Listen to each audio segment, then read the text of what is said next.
One day, a wild bull was walking down a street, and he saw this beautiful paddy field. And the bull was thinking, wow, what a beautiful paddy field. I need to eat some paddy. So what he did was, he jumped to the paddy field and started eating paddy. But there was this farmer who was so mindful watching the paddy field, and he saw the bull was eating paddy. So what the farmer did, he ran across the paddy field and grabbed the bull from its horns and wrapped the muzzle around the horns and gave a huge blow to the bull. What happened to the bull? The bull was confused. So the bull ran away. But the nature of the bull is that he forgets everything very quickly. And the next day, what happened? The bull was walking down the same street and saw the paddy field, jumped to the paddy field and started eating paddy again.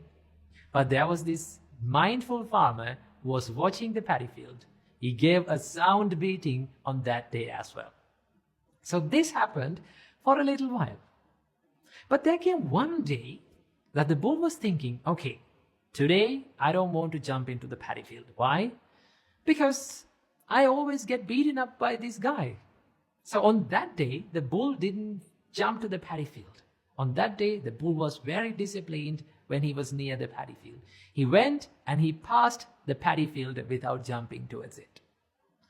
So the Buddha used this wonderful story and metaphor to give us a beautiful message. The Buddha says, this is the nature of our mind. It's like a wild bull. Forgets everything, runs towards these evil thoughts, and it has no discipline. So the Buddha says how we should discipline, like that mindful farmer. We have to be mindful and watch our thoughts and take control over it. How to take control over all our thoughts? So Buddha give us a beautiful way to do that. The Buddha says, whenever your mind runs towards these evil thoughts, what you have to think? You have to think the downside of all these evil thoughts. For an example, if you have hatred in your mind, you have to think, this is not good for myself. This is not good for my physical health. This is not good for my mental health. And this is not good for me as well as others. My hate is not good for me and as well as others. In that way, by considering the downside and the danger of your thoughts, you can stay away from evil thoughts, and also you can discipline your thoughts. But to do every kind of these things, any of these things, we have to have one beautiful quality, and that is the mindfulness.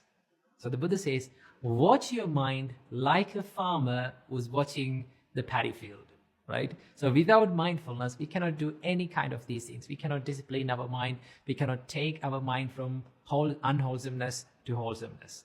So we need to have this beautiful quality of mindfulness.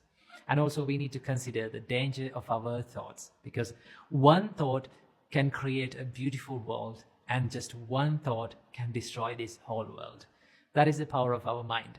So understand that the nature of all of our minds are like a wild bull. So many people complain when they start meditating, they say, oh, my mind is not busy. My mind is not disciplined. It's always busy. It's running here and there. I'm very scattered brained. Well, at the beginning, we all are like that.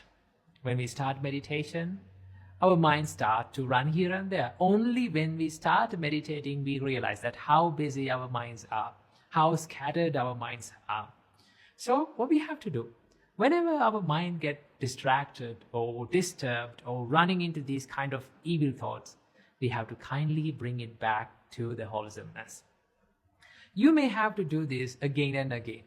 You may have to do it for years, but there will be a day, definitely, there will be a day that your mind becomes disciplined, but only if you keep doing this, right? It's all about the little steps that you take to discipline your mind every single day. And every practice adds up to your life. That is the wonder of this beautiful Buddhist path. Every practice that Buddha teaches us adds up, and it always helps to us. So, I know, and we all know, that it is not easy to discipline our mind. But even though it is difficult, it is not easy, it is painful, we have to do it again and again, keep doing it until that beautiful day comes, that we gain a beautiful, disciplined mind. So keep practicing disciplining our mind and be happy. Namo Buddhaya.